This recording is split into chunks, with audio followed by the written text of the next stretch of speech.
Lord Blood-Rah's nerve-wracking auditorium is made possible by Lord Blood-Rah's Patreon supporters. Information at patreon.com/Lord Blood-Rah. I'm so glad you're here. Allow me to introduce myself. I am Lord Blood-Rah.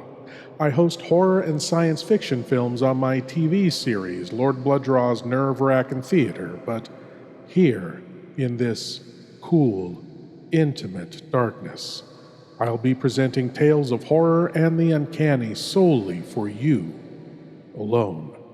In this auditorium within your mind, you will coalesce the settings and the players from the ether of your imagination. Your terror will be your own creation. This is the sorcery of sound, the subtle magic of old-time radio, horror.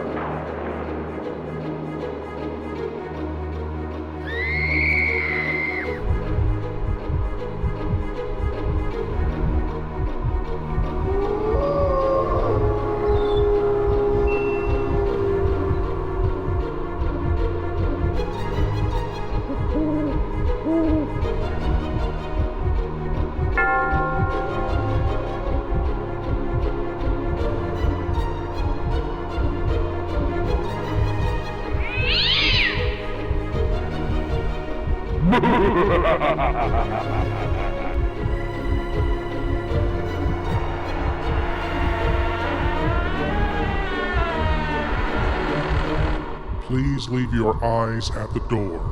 You will not need them. This is Lord Blood-Rah's nerve-wracking auditorium. Money. Money, money, money. People will sell away hours, days, and years of their lives performing meaningless and soul-deadening tasks for it. They will look down on those who have less of it and up to those who have more of it. Some will squirrel it away, penny after dime after dollar, as though they believed they could buy mansions in the afterlife. Some throw it around like fertilizer, hoping to raise some sensation of feeling from the barren landscape of their lives, or at least find a moment's escape from the boredom. Some, many, too many, will kill for it. This story is about such a man. He thinks he has the map to a pot full of gold when all he really has is a hook in his mouth, and he's about to bite down hard. But I'll let my friend the host tell you the rest of the tale. From Inner Sanctum Mysteries comes the tale Hangman's Island.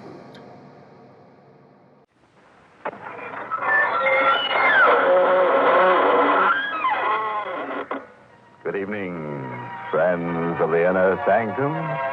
This is your host to welcome you through the squeaking door. Our cast assembled here in a highly unique manner tonight. The ingenue flew in the window. Did anyone whisper, which window? Another nimble member of the cast crawled out of the studio woodwork. This creep said that he simply loved popping up where least suspected. Oh, unforgettable characters. Meet them once, they'll haunt you right to your grave. But seriously, every last one of them is really and truly wrapped up in his work. Like a, shall we say, a scorpion.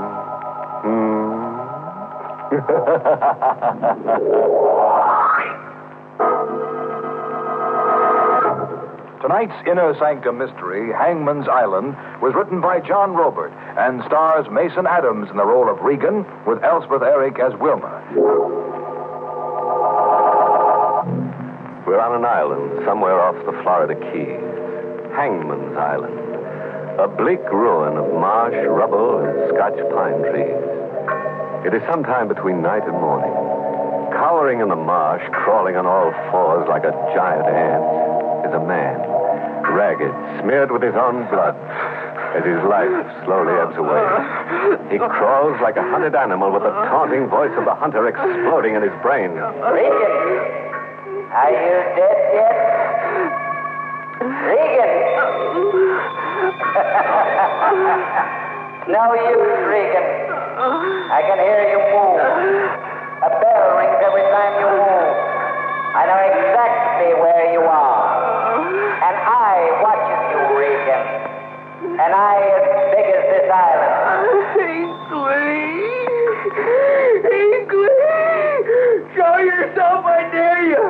Meet me face to face. Just once. Give me an even chance. In the morning I'll come for you. Just 1 more hour, Regan. And it will be morning. Morning. 1 more hour. Up there in the sky, I can see a gold ball. The sun burning up the night.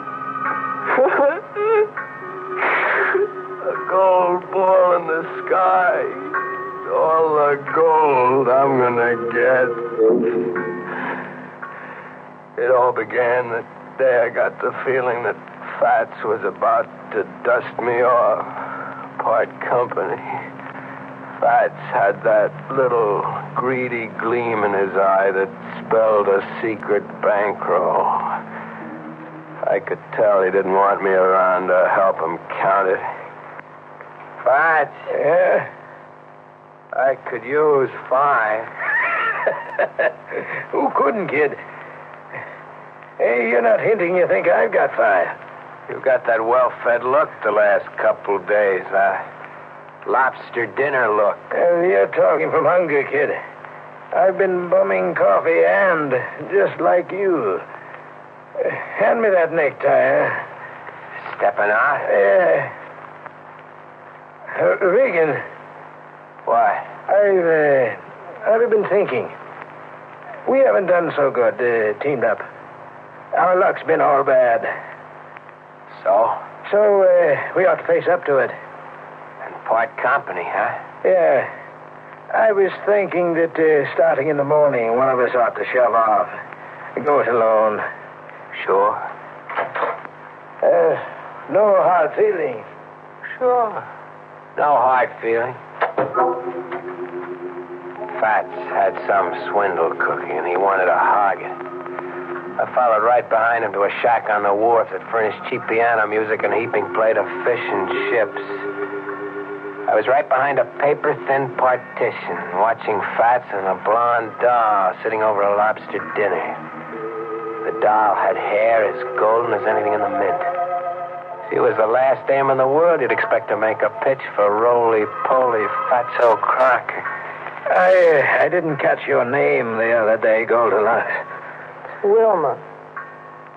Is your mind made up? Half. What's the other half of you holding out for? More on the line. How much more? The same slice. In advance. You're expensive for a down-at-the-heel panhandler. We'll find another slice in this envelope. How about the rest of the instructions? We'll find them written on this. How long have I got? 2 days. When you're finished, we'll meet again.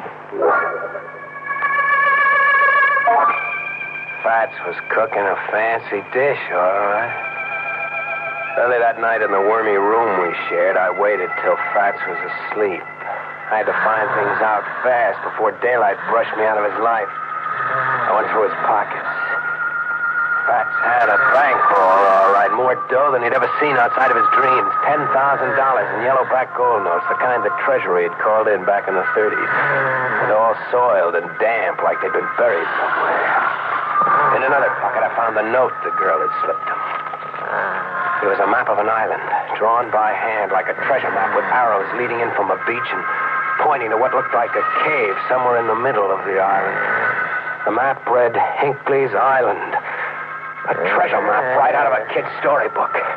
There was a big star over the last arrow where the cave showed. A star that yelled pot of gold at me so loud my pulse jumping made enough noise to waken Fats out of dreamland. Regan, what are you snooping around my clothes for? Regan, what's the gun for? You double-crossing roll of blubber.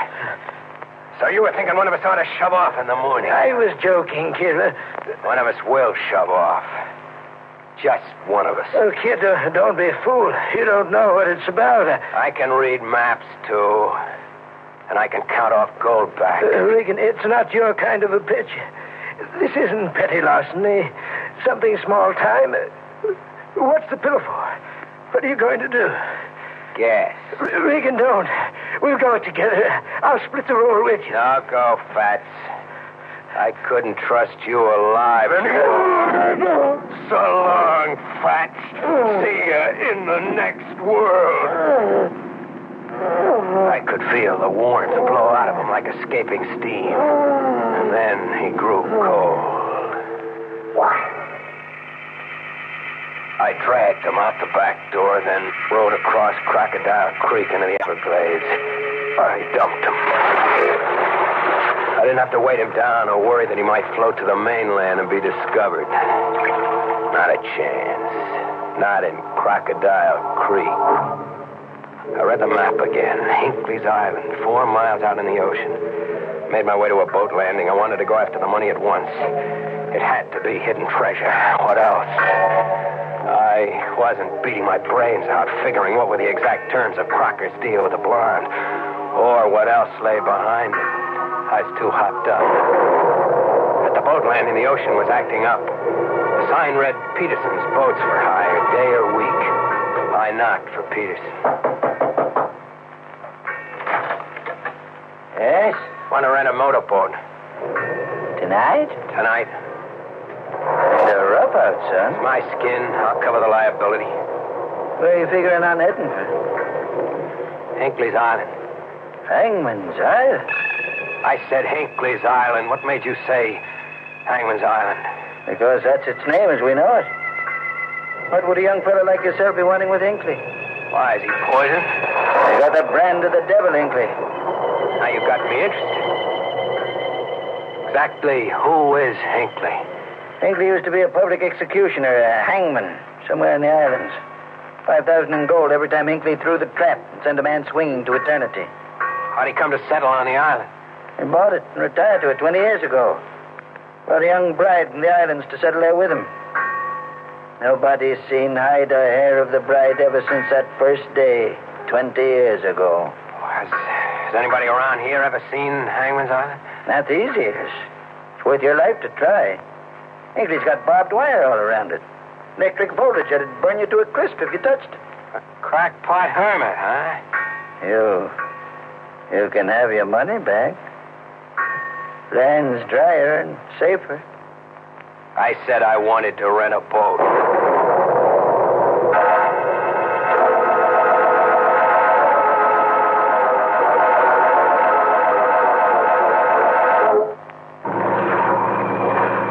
I picked a motorboat off Peterson's Wharf and headed for Hangman's Island. The seas were calmer and the lightning had quit as if someone had pulled a master switch. A midnight moon was peeping through. I covered the 4 miles to the island straight as an arrow and ran the motorboat up on a sandbar that opened into a short, rocky beach. I had company on the sandbar. Another boat. I got the map out to figure my course when a sound like the death cry of an animal broke the air. It was a human cry, a man. I looked, following the direction of the scream. And then, in the distance, outlined high against the sky, a man was hanging from a tree with a crossbar that looked like a gallows. He was hanging by 1 foot, face down. I started forward toward him before I could stop to think. Sporting idea, friend. But you haven't a chance in the world of reaching him. Who are you? Burnside? Lieutenant Burnside of the Coast Guard. Without a uniform? It's still Lieutenant Burnside of the Coast Guard. What do you mean I haven't got a chance of reaching him? The island is a big booby trap. You've got to get through electrified barbed wire to get anywhere.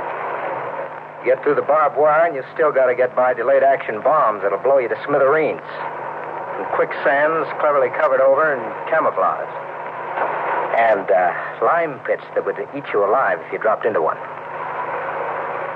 McAvoy there walked into one of the simpler devices. Steel-jawed animal trap that swung him into midair, hanging by one heel. Who is McAvoy? He's my sidekick. I mean, was. You get stranded on that sandbar? Yeah, I lost my bearings and ran up on it. Well, that map you were reading a minute ago, let's see it. Maybe I can set you back on your course. How do you know it was a map? I guessed. Oh, you're shaking your head. I'm doing more than shaking my head. I see. You mean to shoot that gun? If I don't get some straight talk and fast. Okay, straight talk. That map you're carrying, what if I told you the map is the biggest booby trap of all? I'd laugh out loud. The girl palmed off a similar map on a couple of characters a month ago in Key West. They rented a boat and scooted for Hangman's Island and... And what? That's all. They never came back. You'll probably run into them in one of the lime pits. Or under the quicksand, sucker. Don't believe me, huh? Still shaking your head. I've got gold backs, mister. A pocket full of them that says you're just trying to scare me off. The gold backs are the bait. The girl snitched them from Hinckley's savings. Why would she bother just to give them away? Some insanity of hers. Let's just say that the golden-haired siren baits men to their murder for reasons of her own. You, still pushing ahead? I still want to know who you really are, Mr. Burnside. Still Lieutenant Burnside of the Coast Guard. We've been watching the girl. We came here to arrest Hinckley for the murder of those two men who never returned a month ago. I'll let Hinckley identify me for you. Stay where you are. No tricks, Burnside, or I'll shoot. Oh, just this rock. I'll hit one of those wires that starts a bell ringing. Now listen. Burnside. Lieutenant Burnside. This is Hinckley. Your man hangs by a heel, head down, strangled by his own blood rushing to his head. You're next, Burnside. Believe me now? Sure. It's crazy, but I believe it. Then give it up and don't hamper me. I've got enough to do tangling with Hinckley. Put your gun down. No. I'm in it for the whole ride. How far can you get? Right to the star on that map. Okay, Burnside. Turn around. You'll regret it. I might regret giving you a break. Better turn around. Burnside fell like a slaughtered ox. Somehow I didn't have the heart to drill him. It was one murder I wasn't up to. He'd be out cold, stay put until I worked my way to the cave on the map. Luck. Lady Luck couldn't give me the horse laugh. Not after what I'd done chasing her. She couldn't. She stayed with me as if I was somebody special. I'd pass an arrowed marker on the map an inch closer to the cave, and the landmine would blow a shower of sand and rock into the air. Just 20 yards away, maybe 30, but I stayed alive and unhurt. My clothes brushed live wires that started bells ringing in a jangling chorus. But I pushed on like a foot soldier crossing no man's land. Inch, yard. It seemed hours, but I made it. I made it on my hands and knees. I made the cave. Only it wasn't a cave, really. It had a heavy oak door with polished brass fittings tooled into an opening. An eerie yellow light shone from a square little window. It looked like a mausoleum where the dead were put to rest. I went in with my gun drawn. It was a mausoleum, casket and all. Sitting solemnly in mourning clothes like a high priestess of the black arts. With the golden girl, Wilma. You. Where is he? The fat one. I'm Regan, substituting for him. Any objection? Not if you have the steel it needs. I have the steel. I'm here in the cave. With all the booby traps, I'm right here. Yes, you have the steel for the job.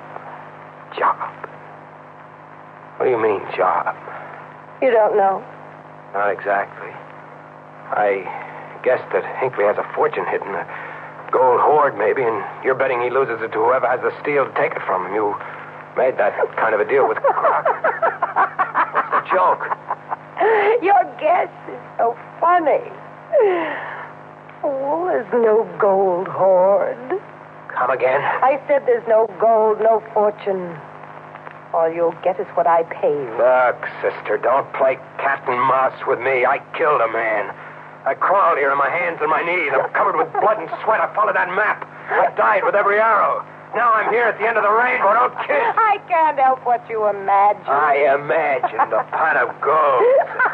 I looked at that map, imagined a pot of gold in my brain, radioed back. Sure, Regan, go to it, boy. Where is it? Where's the gold? You're hurting me. Try lying and you'll lose an arm. Where does the loony hermit keep the gold? Let me go, you... The casket. The gold's right here in this cave, just like the star on the map shows, and hidden in that casket, is it? Why not see for yourself? Sure, I'll see for myself. What do you see? You're in there. Lying with your arms folded on your chest. Dead. Is it me? Sure. The exact image. Face. Figure. Size. Beautiful. And the hair, Regan. Golden. Like yours. As golden as anything in the mint. There's your gold, Regan. Just that. No more. What kind of crazy... Who is she? She was my mother. Your mother? But she's not a day older than you. Just carefully preserved. She died at exactly my age now. Whose idea was it preserving her like that? Hinckley. She's his pagan goddess. He pretends she's alive, ageless, but she never really died. And you're Hinckley's daughter? Yes. And you hate him? Yes, I hate him. Coast Guardsmen on the beach said you were a siren luring men to their death here. He's wrong. I lure men here to kill Hinckley. Kill Hinckley? Yes. You'll have to kill Hinckley now. He knows you're here. He's overheard our whole talk.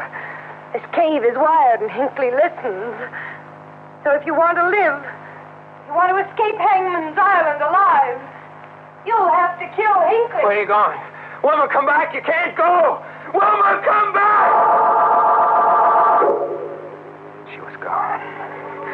Right under my nose, she disappeared as if she'd floated through the walls. I'd have to kill Hinckley, she'd said. I didn't have any choice. If I wanted to escape, I'd have to kill Hinckley. Regan, I know exactly where you are. You dared open the casket. For that you will die. I was in the devil's backyard, all right, like old Peterson had said. I tried to crawl back to the beach, infantry style, on my hands and knees. It was up to Lady Luck once more. She couldn't desert me now, not now. The bullet got me right in the stomach. A rifle shot from somewhere. I couldn't fight back. The bullet got you. I heard you cry out, Regan. Crawl, Regan. Crawl into the darkness. I kept crawling. Inch. It seemed hours. I passed a hat sitting on the edge of a lime pit. Just a hat. Whoever owned it had tumbled in. There must be some place to escape, some place to die. The landmine went off not 30 yards away. The whirling dust caked my clothes. Chips of flying rock hit me in the face. Hinckley! Hinckley, hear me! Show yourself, I dare you! Meet me face to face! Just once! Give me an even chance! In the morning, I'll come for you, Regan. Just one more hour. One more hour. Something had happened to Hinckley. 2 shots and a scream, a death cry like McAvoy's scream when the trap swung him into the tree that looked like a gallows. I looked up over the island. There was an old man.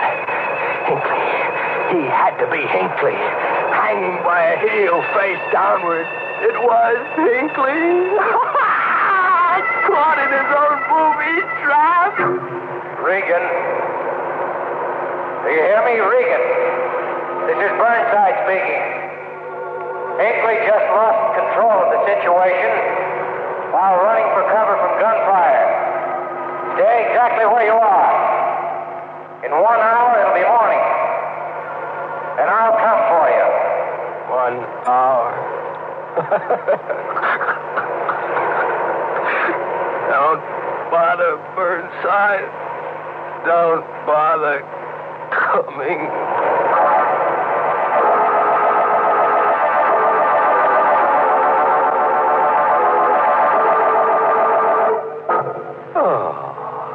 Alas, poor Regan. Out cold and no gold. What a story. A crazy hermit, booby traps, a gallows, quicksand, a mausoleum, a blonde witch. An informant tells me that Dracula was scheduled to appear on page 25, but the author fell into a lime pit on page 24. Moral? Does some jittery Joe want me to hack out a homely hint on how to keep from growing cold? Okay, friend. When bitten by the gold bug, don't yell Eureka. Be cautious, play safe, yell help!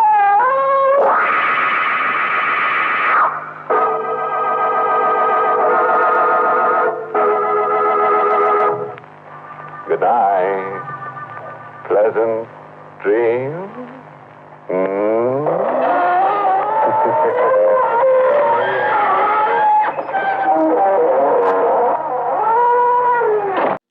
Hinckley made his money hanging those who were found undeserving of taking another breath.